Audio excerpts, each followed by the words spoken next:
Contingencies are any conditions or actions that need to be met for the real estate purchase contract to be binding.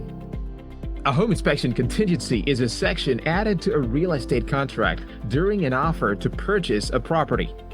It permits the buyer to have the property inspected and gives them the right to cancel the transaction if the inspection reveals significant defects that the seller does not address.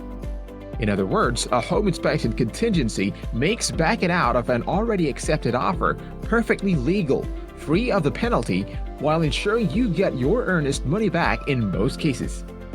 Just be sure to pay close attention to the contingency deadlines outlined in the purchase agreement. Backing out of a contract without a contingency not only puts you at risk of losing your earnest money, but it can also land you in legal trouble. Although this rarely happens, the seller can sue you for specific performance, whereby the court issues an order forcing you to close on the property. A home inspection contingency gives you, as a buyer, the right to schedule a home inspection before closing as a condition of the purchase agreement.